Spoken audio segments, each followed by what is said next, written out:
Lawrence Islary পাৰিলে 3 মিনিটত শেষ কৰিব লাগে মানে সময় নাই আমাৰ 2টা বজালৈকেহে আছে এতিয়া জবাবো আছে সন্মানীয় অধ্যক্ষ মহোদয় পঞ্চদশ বিধানসভাৰ প্ৰথমখন অধিৱেশনত ৰাজ্যপালে দিয়া ধন্যবাদ সূচক ভাষণক আমি আদৰি জনাইছোঁ আৰু ধন্যবাদ জ্ঞাপন কৰিছোঁ।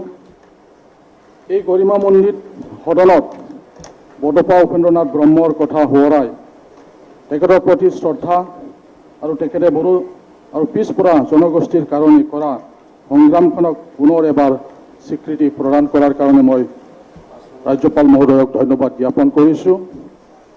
অধ্যক্ষ মহোদয় তেখেতৰ ভাষণত 2020 চনৰ ভাৰতৰ প্ৰধানমন্ত্ৰী নৰেন্দ্ৰ মোদীৰ উদ্যোগত হোৱা যি বিটিআৰ যি চুক্তি যাক প্ৰধানমন্ত্ৰী মহোদয়ে বড়ো শান্তি চুক্তি বুলি উল্লেখ কৰিছে এই সময়ত বহুতলানি আলোচনা কৰা হৈছিল আৰু বহুতলানি আলোচনা কৰাৰ পিছত দীৰ্ঘদিন ধৰি যি বড়ো সংগ্ৰাম এই বড়ো সংগ্ৰামটো কেনেকৈ অৰ্থপূৰ্ণ এটা সমাধান কৰিব পৰা যায় মিনিংফুল এটা সলিউশ্যন কৰিব পৰা যায় তাৰ কাৰণে বহুত বুলানি আলোচনা কৰা হৈছিল। এই চুক্তি হোৱাৰ পিছত চুক্তিত থকা দফাসমূহ কিছুমান ইয়াত ৰূপায়ণ হৈছে যদিও বিটিআৰ চুক্তিৰ যি মূল আধাৰ বিটিচিৰ সীমা সম্প্ৰসাৰণ কৰা এই কামবিলাক এতিয়ালৈকে হোৱা নাই।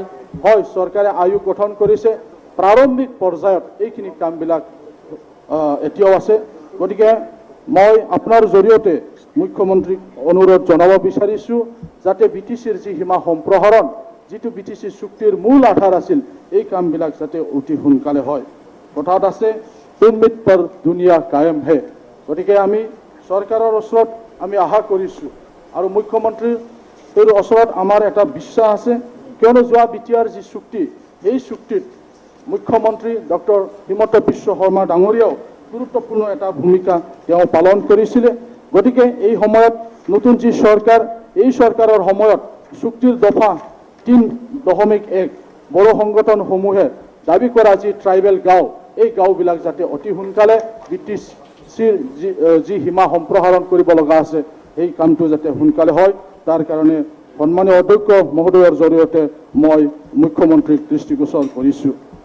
দফা 6.3ত লিখা আছিল ইয়াত স্পষ্টভাৱে যে বিটিএডি অঞ্চলত যিমানবিলাক অপ্ৰাদেশিক স্কুল আৰু কলেজ আছে সেই সমূহবিলাক প্ৰাদেশিকৰণৰ কথা কোৱা হৈছিলে কিন্তু Kokrajhar music and fine arts কলেজৰ বাহিৰে আজিলৈকে স্কুল আৰু কলেজবিলাক বিটিআৰ চুক্তিমতে যিবিলাক